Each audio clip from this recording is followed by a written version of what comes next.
Magandang araw po ng Martes, mga kabarangay, August 25 po, 6:45 po ng umaga.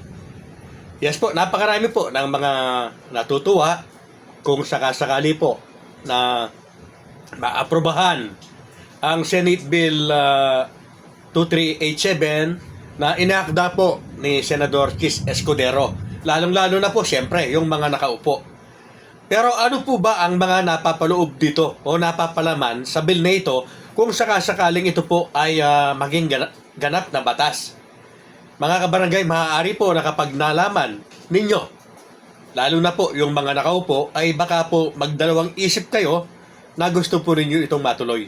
Mag-uusapan po natin, mga kabarangay.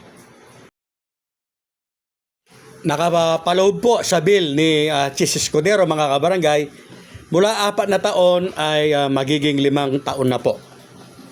From November 2, 2026, magaganap po ang barangay at SK election sa November o unang Lunes po ng November 2028. At magaganap po ang susunod na mga halalan matapos po ang 5 taon, mga kabarangay.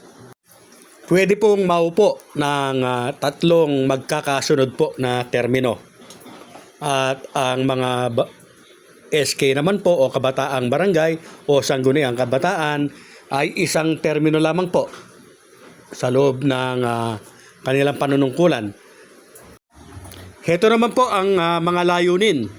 Bakit ito po iniakda nitong si Senador Chis Escudero? Unang layunin po, layunin nitong magkaroon ng mas tuloy-tuloy at matatag na pamamahala sa barangay. Pangalawang layunin nitong bigyan ng sapat na panahon ang mga opisyal para maisagawa ang mga community development initiatives. Ang pangatlo po, layunin nitong mabawasan ang pagkaantala sa pamamahala na dulot ng madalas na pagsasagawa ng eleksyon. Ika-4 po, layunin nitong bigyan ng pagkakataon ang mga lokal na opisyal na mas makapag-focus sa serbisyo publiko kaysa sa election cycle. So yan po yung mga layunin ng proposal bill to Senate Bill number 2387 ni Chis Escudero.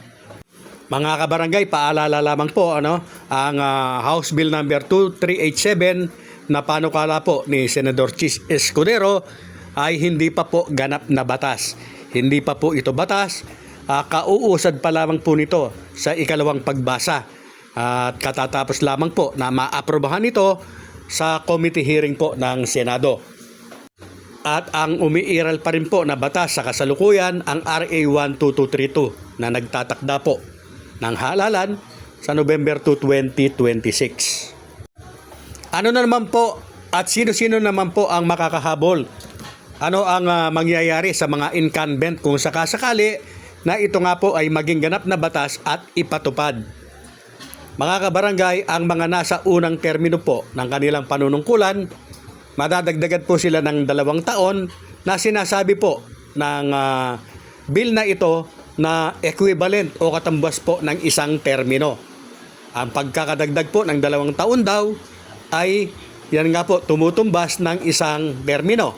Kaya yung mga unang termino po sa ngayon ay automatic na po na second termer na kapag sumapit po yung halalan sa November 2028. At sa mga 3-termer naman po na nakaupo ngayon, madadagdagan ng 2 taon. So, automatic po na hindi na po makakahabol, hindi na po pwedeng humabol sa same position sa 2028. Heto po ngayon, mga kabarangay, ang medyo hindi po malinaw o baka hindi po maging maganda para sa mga second termer po ngayon. Yes po, dahil second termer na kayo, plus 2 years kung sakasakali, equivalent yan po ng 1 termino. So, ibig pong sabihin, Kapag sumapit ang 2028 ay automatiko po na mga 3 termers na kayo. So, hindi po malinaw kung makakahabol pa kayo o hindi na. Aabangan na lamang po natin yung mga susunod po na mga mangyayari, mga kabarangay. Uulitin ko po, ito po ay House Bill proposal pa lamang. O Senate Bill pala, Senate Bill proposal pa lamang po ito at hindi pa po ito nagiging batas. Dadaan pa po ito sa second reading at third reading. At hihintayin pa po yung kanilang counterpart para ito po ay maging ganap na batas. Ang bill po na ipapasa po ng Kongreso. Sa susunod po na content mga kabarangay, abangan po ninyo, iko-content po natin ang nilalaman naman ng katatapos po na committee hearing. Ang nilalaman po ng committee report ng Senado, ang ating pag-uusapan sa susunod. Mga kabarangay, ang mga nabanggit po na provision ng Senate bill po na ito ay pwede pa pong magbago. Maaaring may dadagdagan, maaaring may babawasan. Yan po kasi ay pag-uusapan pa. Yes po, ipafinalize pa rin po yan. Pero po pwede pong yan na rin po kung yan po ang mapapagkaisahan sakali pong maganap ang Bicameral Conference Committee po ng dalawang kapulungan. Muli po, mga kabarangay, ang umiiral po na batas ay ang RA 12232. Nakatakda pa rin po ang halalan sa November 2, 2026. At ang napanood po ninyong yan ay proposed bill pa lamang po. Hindi pa yan ganap na batas. Real talks based on facts.